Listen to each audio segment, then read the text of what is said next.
When I NLP'd my consciousness under the guidance of NLP master Terry Young, I feel like maybe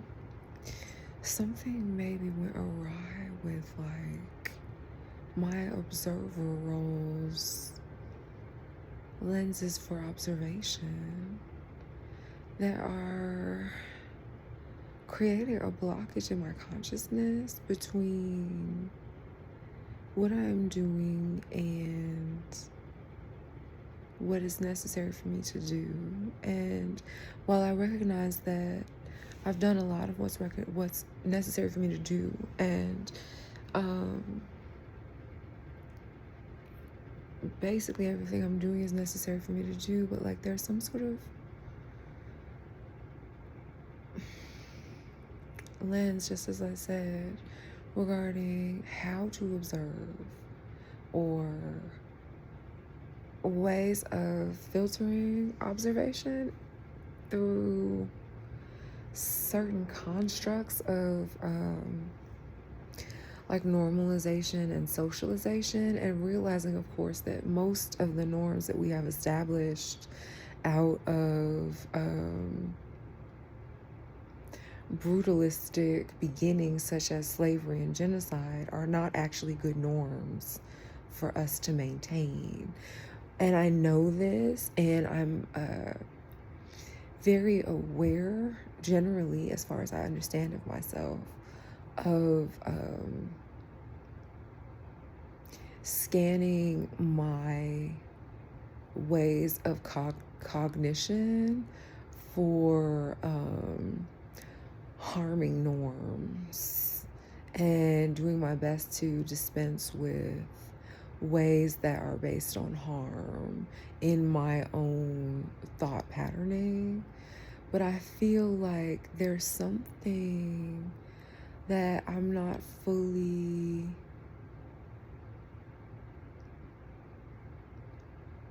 cognizant of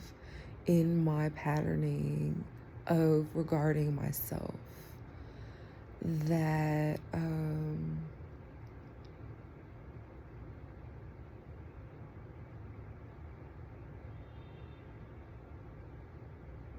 might be related to some kind of like self-fulfilling prophecy of astrology, and having been taught that I was a Virgo from early age, and having been taught definitions of Virgo involving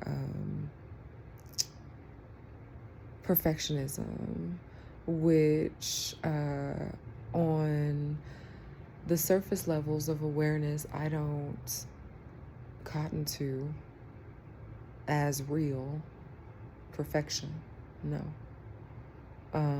But I do know that we have quite a lot of ability to reform and upgrade for greater comfort and less harm in our infrastructures for our worlds, from everything from materials engineering for better sidewalks and engineered internal spaces of occupancy. When I say internal, what I mean is an equivalent to what we would consider to be indoors currently, although we may be experiencing a quantum leap in our ways of collective understanding and communications with our technologies, such that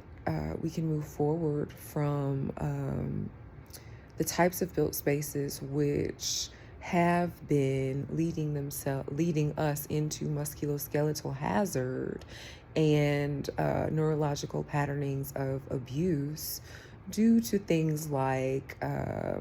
spatial designs which don't honor our joints' mobility patterning needs. And when I say that, I'm talking about things like ranges of motion, which are ideal for our joints versus not ideal, and having spaces arranged like where we're putting the walls and the supports for our buildings, as well as where we're placing our aids for rest, which we have currently, denoted as furniture. But depending on our ways moving forward of reforming and, as I said, upgrading our technologies for life, we may be moving on from furniture to a better technology for aiding our rest, which is generally what furniture does, right? Chairs, beds, items on which to rest our bodies and or our other items. So as we are moving forward with progress away from harm towards greater comfort and increasing our qualities of life way beyond anything that we were able to conceptualize before, because our prior concepts were based on violence,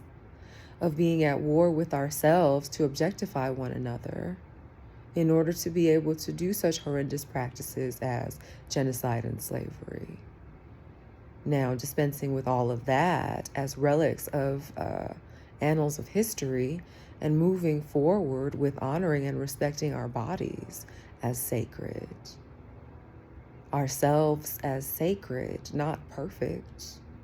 but sacred nonetheless. The ethos behind Grounds for Peace, GROUNDS, the number 4, PEACE.org, is based on everything that I have just said.